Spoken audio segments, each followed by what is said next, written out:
नमस्कार दोस्तों, स्वागत है आपका इंटेंस लाइट यूट्यूब चैनल पर। दोस्तों, जैसा कि आप सभी जानते हैं, यूपी पीसीएस प्रीलिम्स का जो हमारा प्रश्नोत्तर का सीरीज चल रहा है, इसमें हम इतिहास के महत्वपूर्ण प्रश्नों को देख रहे हैं। और आज हम पहुंचे हैं 5वें अपने चैप्टर पर, यानी 5वां हमारा जो खंड है इस पर पहुंचे हैं। और दोस्तों, जैसा कि मैं आपको हमेशा अवगत कराता रहता हूँ, चाहे वो जो है आपका यूपी पीसीएस हो या लेखपाल हो, आर हो या कोई भी अन्य प्रतियोगी परीक्षा हो, चाहे वो लोअर पीसीएस हो, सबऑर्डिनेट हो, कोई भी हो, सबके लिए इतिहास के ये जो प्रश्न हैं सदाबहार प्रश्न हैं, अक्सर पूछे जा सकने वाले प्रश्न हैं। और इनके एक्सप्लेनेशन से जितना इम्पोर्टेंट ये प्रश्न है उतना ही इम्पोर्टेंट इनका एक्सप्लेनेशन है। तो दोस्तों, जहाँ जहाँ ज़रूरत पड़ेगी विशेष, वहाँ मैं इसको एक्सप्लेन करते हुए चलूँगा, जिससे आपका कंसेप्ट बहुत ही अच्छे से क्लियर होगा। तो चलिए शुरू करते हैं आज का अपना यह क्लास। देखिए, पहला प्रश्न आपकी स्क्रीन पर है। कह रहा है कि निम्नलिखित भारतीय शासकों में कौन था जिसने विदेशों में आधुनिक पद्धति से दूतावास स्थापित किए थे। ऑप्शन देखिए इसके, हैदर अली, मीर कासिम, शाह आलम द्वितीय या टीपू सुल्तान। तो दोस्तों, इसका सही उत्तर है टीपू सुल्तान। टीपू सुल्तान ही ऐसा शासक था जिसने विदेशों में आधुनिक जो तकनीक थी, आधुनिक पद्धति थी, उस तरीके से दूतावास स्थापित किए थे। चलिए अपने अगले प्रश्न पर। निम्नलिखित में से किसे जाटों को अफलातून कहा जाता है। दोस्तों, जाट शासक था कौन सा? देखिए, ऑप्शन दिया है चूड़ामन, बदन सिंह, सूरजमल या इनमें से कोई नहीं। दोस्तों, ऑप्शन नंबर सी सही है, सूरजमल। दोस्तों, ये सब फैक्ट वाले प्रश्न हैं, इसलिए इसमें डायरेक्ट मैं आंसर बता रहा हूँ। जहाँ ज़रूरत पड़ेगी वहाँ आपको एक्सप्लेनेशन भी दिया जाएगा। अगला प्रश्न देखिए, किसने फ्रांसीसी विशेषज्ञों की मदद से डिंडीगुल में एक आधुनिक शस्त्रागार की स्थापना किया? किसने स्थापित किया था आधुनिक शस्त्रागार डिंडीगुल में? ठीक है, और ये जो शस्त्रागार का स्थापना किया था फ्रांसीसियों की मदद से किया था। तो ऑप्शन है शिवाजी, हैदर अली, टीपू सुल्तान या इनमें से कोई नहीं। तो दोस्तों, ये शस्त्रागार जो स्थापित किया था डिंडीगुल में फ्रांसीसियों की मदद से, ये थे मिस्टर हैदर अली। चलते दोस्तों अगले प्रश्न की ओर। अगला प्रश्न हमारा है, बंगाल के किस नवाब ने यूरोपियों की तुलना मधुमक्खी से की थी? तो यूरोपियों की तुलना मधुमक्खी से करने वाला कौन सा नवाब था? ऑप्शन है ए अलीवर्दी खान, बी सिराजुद्दौला, बी मीर कासिम या डी मीर कासिम। ठीक है, सी मीर जाफ़र या डी मीर कासिम। तो दोस्तों, इसका सही उत्तर है Alivardi Khan. Option number A सही है। बंगाल के नवाब अलीवर्दी खान ने यूरोपियों की तुलना मधुमक्खी से की थी। चलिए नेक्स्ट क्वेश्चन पर। नेक्स्ट क्वेश्चन हमारा क्या है, निम्नलिखित में से कौन एक मुगल सम्राट द्वारा नियुक्त बंगाल का अंतिम गवर्नर या सूबेदार था? ऑप्शन है मुर्शीद कुली खान, बी सरफराज, सी शुजाउद्दीन मोहम्मद खान या डी अलीवर्दी खान। तो दोस्तों, जो अंतिम सूबेदार था मुग़ल सम्राट द्वारा, जो मतलब कि अपॉइंट किया गया था, नियुक्त किया गया था, वो था मुर्शीद कुली खां। ठीक है, तो ऑप्शन नंबर ए सही है। ऑप्शन नंबर ए सही है। एक मुग़ल सम्राट द्वारा नियुक्त बंगाल का अंतिम गवर्नर सूबेदार था। दोस्तों, इसके बाद जितने भी बंगाल के जो भी सूबेदार नियुक्त किए गए थे या नवाब नियुक्त किए गए थे, वो जो है अंग्रेज़ों के द्वारा नियुक्त किए गए थे। तो ये मुर्शीद कुली खान जो है अंतिम व्यक्ति था, अंतिम जो है था सूबेदार, जो मुग़ल सम्राट द्वारा नियुक्त किया गया था। ये ध्यान दीजिएगा। अगला प्रश्न दोस्तों, आगे बढ़ते हैं। अगला प्रश्न, निम्नलिखित में से कौन 18वीं शताब्दी में अवध राज्य का संस्थापक था? तो 18वीं शताब्दी में अवध राज्य का संस्थापक कौन था? ऑप्शन हैं ए मुर्शीद कुली खान, बी अलीवर्दी खान, सी सादत खान या डी सरफराज खान। तो दोस्तों, इसका सही उत्तर है सादत खान। ऑप्शन नंबर सी सही है। दोस्तों, 18वीं शताब्दी में अवध राज्य का संस्थापक था सादत खान। इसके बारे में थोड़ा सा डिटेल में जानते हैं। सादत खान, जिसका एक और नाम है बुरहान उल मुल्क। क्या नाम है?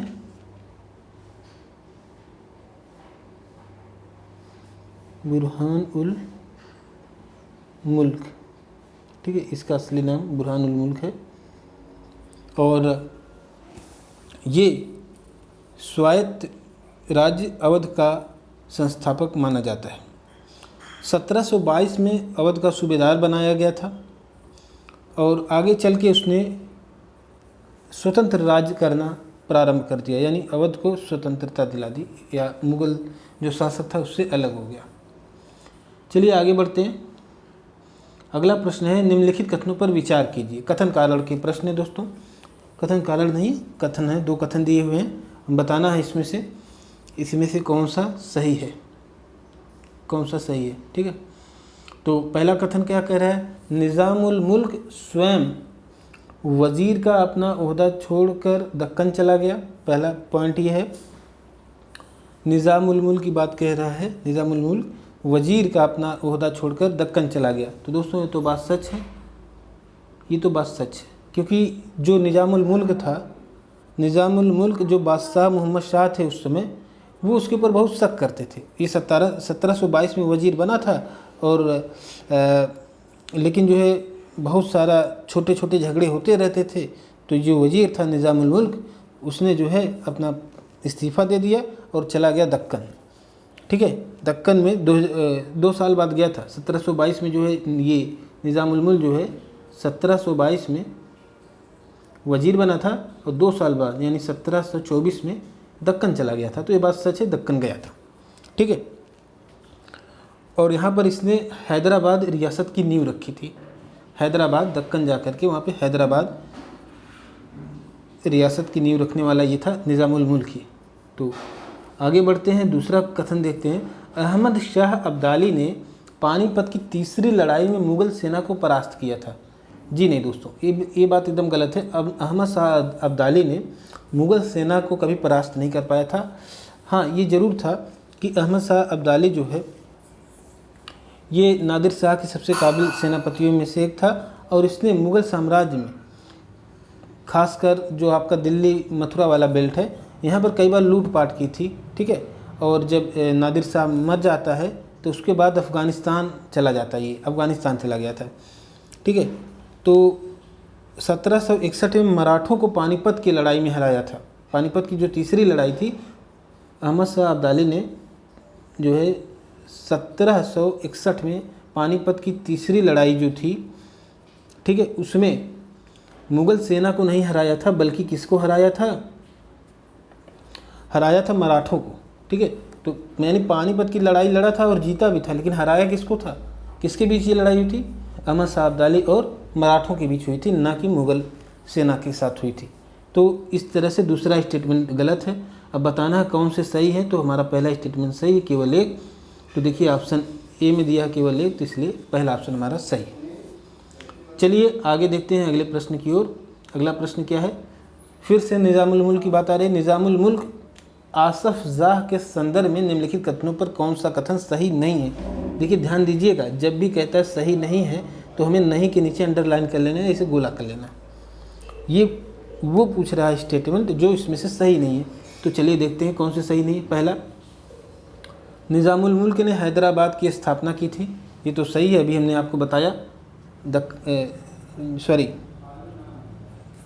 अभी जो है हमने आपको बताया कि जब वो दक्कन चला जाता है तो वहाँ पे हैदराबाद रियासत की स्थापना करता है। तो पहला तो सही है।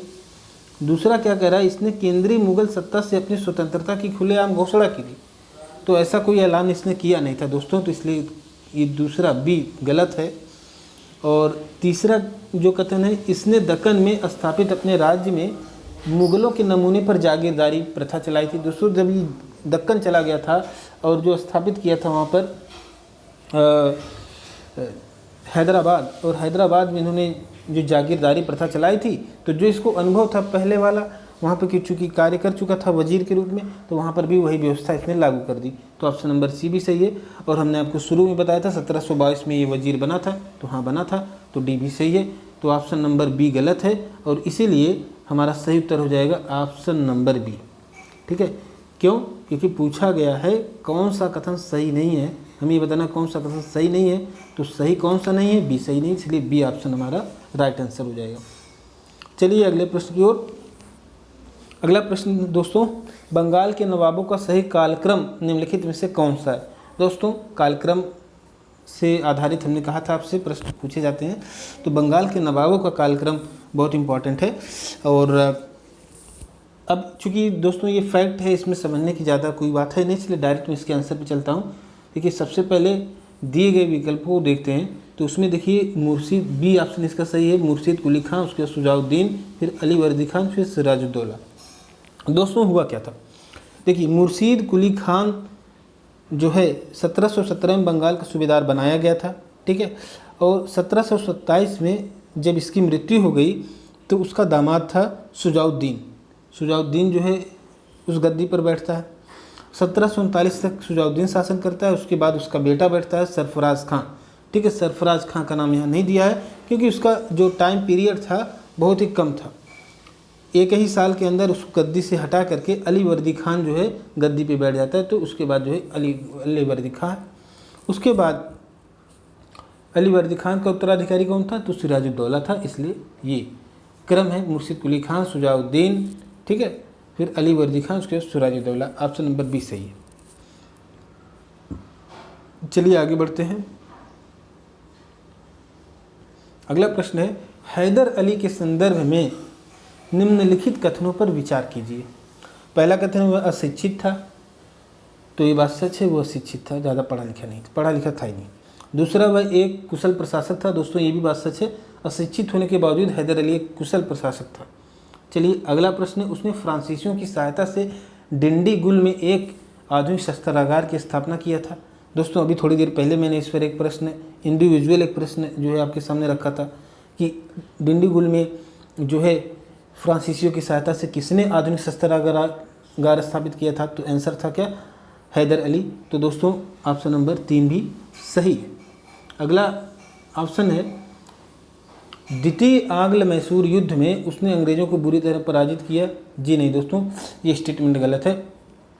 क्यों, क्योंकि जो द्वितीय आंग्ल मैसूर युद्ध था इसमें ये मारा गया था, ठीक है, इसलिए ये मारा गया था। ऑप्शन नंबर 4 गलत है। अब अगला देखिए, उपयुक्त कथनों में से कौन से सही है, ठीक है, केवल 1 और 2, 1, 2 और 3, 1, 2 और 4। तो दोस्तों देखिए पहला और दूसरा सही, लेकिन पहला दूसरा और तीसरा सही है, चौथा सही नहीं है, इसलिए दोस्तों चौथा सही नहीं है। जहाँ जहाँ पे 4 दिया हुआ है उसको हम काट देंगे, ठीक है। देखिए ऑप्शन सी में 4 दिया है, ऑप्शन डी यहाँ पे दिया नहीं, इसमें भी शायद 4 होगा या कुछ ऐसा होगा जो कंडीशन को फुलफिल नहीं कर रहा है। तो हम सीधी सी बात देखिए, पहला दूसरा और तीसरा स्टेटमेंट सही है, चौथा गलत है, इसलिए दोस्तों ऑप्शन नंबर बी में दिया है, चूँकि पहला दूसरा और तीसरा, इसलिए बी ऑप्शन सही हो जाएगा हमारा 1, 2 और 3, ठीक है, 1, 2 और 3।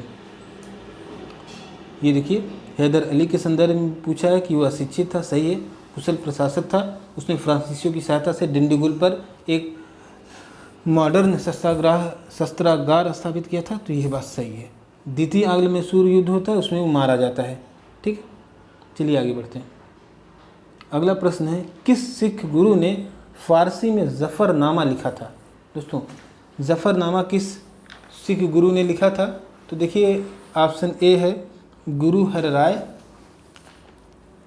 ऑप्शन बी है गुरु हरिकिशन, बी है गुरु गोविंद सिंह, या डी गुरु तेग बहादुर। दोस्तों ये जफ़रनामा लिखने वाले थे गुरु गोविंद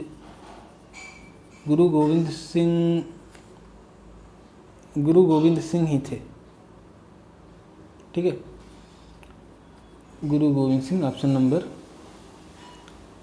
सी सही है, ऑप्शन नंबर सी सही है। फारसी में जफ़रनामा लिखा था गुरु गोविंद सिंह ने। चलिए आगे बढ़ते हैं। सूची 1 को सूची 2 से मिलान करना है दोस्तों, सूची 1 को सूची 2 से मिलान करना है। क्षेत्र है, उसके शासक के बारे में मिलान करना है। त्रावणकोर दोस्तों यानी जो केरल वाला एरिया है उसके राजा कौन थे, तो उसके राजा थे मार्तंड वर्मा। आमेर के राजा थे राजा जयसिंह। जाट राज था सूरजमल, अभी हमने देखा जाटों का अफलातून सूरजमल को कहा जाता है। रुहेलखंड के अली मोहम्मद खान। दोस्तों ये सीधे सीधे मिलान हो जा रहा है, इसमें ज़्यादा दिमाग लगाने की ज़रूरत नहीं पड़ी। लेकिन जो है ये आंसर आपको पता होना चाहिए, इसको जो है सफल करके दे सकता है, ठीक है, ऊपर नीचे करके, तो हाँ मुश्किल हो सकती है। चलिए आगे बढ़ते हैं। अगला प्रश्न, लॉर्ड वेलेस्ली द्वारा प्रस्तावित सहायक संधि को स्वीकार करने वाला सबसे पहला शासक था, कौन था? लॉर्ड वेलेस्ली की सहायक संधि को स्वीकार करने वाला पहला शासक, अवध का नवाब, पेशवा बाजीराव द्वितीय, हैदराबाद का निजाम या त्रावणकोर का राजा। तो दोस्तों लॉर्ड वेलेस्ली द्वारा प्रस्तावित सहायक संधि को स्वीकार करने वाला पहला शासक था अवध का नवाब। ठीक है दोस्तों, अवध का नवाब ही था जिसने ये स्वीकार किया था।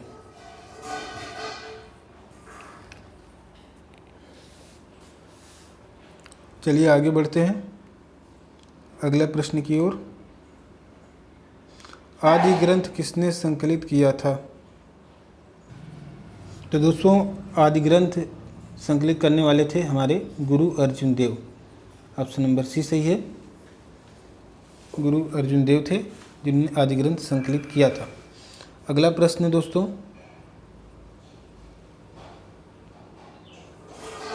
किस सिख गुरु की मुगल बादशाह जहांगीर ने हत्या कर दी थी? दोस्तों सिख गुरु थे गुरु अर्जुन देव, जिनकी मुगल बादशाह ने हत्या कर दी थी। तो ये भी ऑप्शन नंबर सी सही है, गुरु अर्जुन देव।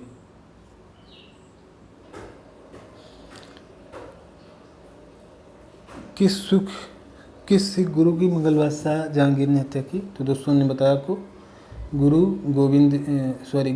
जो है अर्जुन देव की हत्या की थी इसने। अगले प्रश्न की ओर देखते हैं दोस्तों, रणजीत सिंह किस मिसल से संबंधित थे? रणजीत सिंह दोस्तों शुकरचकिया मिसल से संबंधित थे। ऑप्शन नंबर ए सही है, शुकरचकिया। इंफॉर्मेटिव क्वेश्चन है दोस्तों, इसको याद रखिए, जहाँ एक्सप्लेनेशन की ज़रूरत होगी वहाँ एक्सप्लेनेशन हम करेंगे।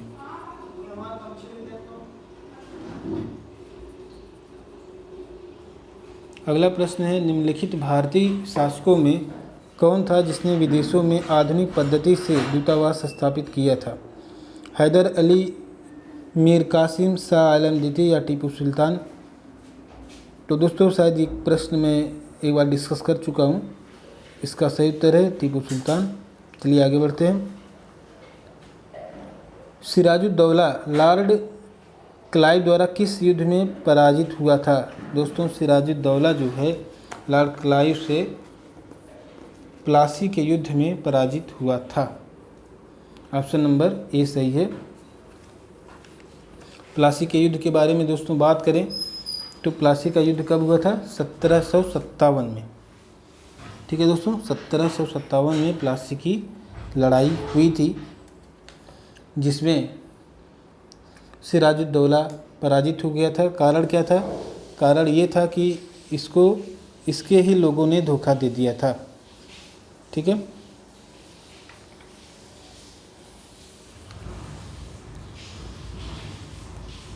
चलिए आगे बढ़ते हैं। ये ऑप्शन नंबर ए। अगला प्रश्न है, निम्न में से किसने अपनी राजधानी मुर्शिदाबाद से मुंगेर स्थानांतरित की थी?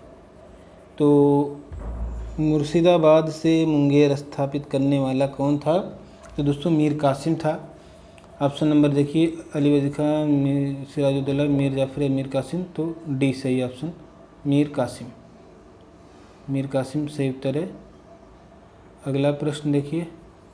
अगला प्रश्न है, 1765 में दीवानी प्राप्त किए जाने के बाद ब्रिटिश सबसे पहले निम्नलिखित में से किस पर्वतीय जनजाति के संपर्क में आए? गारो, खासी, कुकी या टिपरा? तो दोस्तों ये आए थे खासी, जो मेघालय में, ये गारो खासी जनजाति मेघालय की पर्वतीय जनजातियां हैं, तो ये खासी जनजाति संपर्क में आए थे। 1765 में जब दीवानी प्राप्त हुई थी बंगाल की, तो पहले जो आपका पूर्वोत्तर का एरिया है, असम, मेघालय, ये सब बंगाल का एरिया था। पश्चिम बंगाल और जो आज का बांग्लादेश है सब जो है, ठीक है, तो सबसे पहले इनके संपर्क में आए थे। तो आज के लिए दोस्तों बस इतना ही। Thank you so much for joining me and I hope कि ये सारे प्रश्न आपके आने वाली परीक्षाओं में महत्वपूर्ण साबित होंगे, और जहाँ ज़रूरत पड़ेगी दोस्तों मैं एक्सप्लेनेशन करता हूँ, और अगर कहीं एक्सप्लेनेशन करने की ज़रूरत हो तो आप हमसे ज़रूर बताएं। ठीक है, ताकि हम उसको एक्सप्लेन कर सकें आपके सामने। ओके दोस्तों, वीडियो को शेयर करिए, सब्सक्राइब कीजिए और जो है वीडियो को बार बार देखते रहेंगे तो आपको इसका बेनिफिट मिलेगा। मिलते हैं नेक्स्ट वीडियो में। Thank you so much for watching this video. Okay.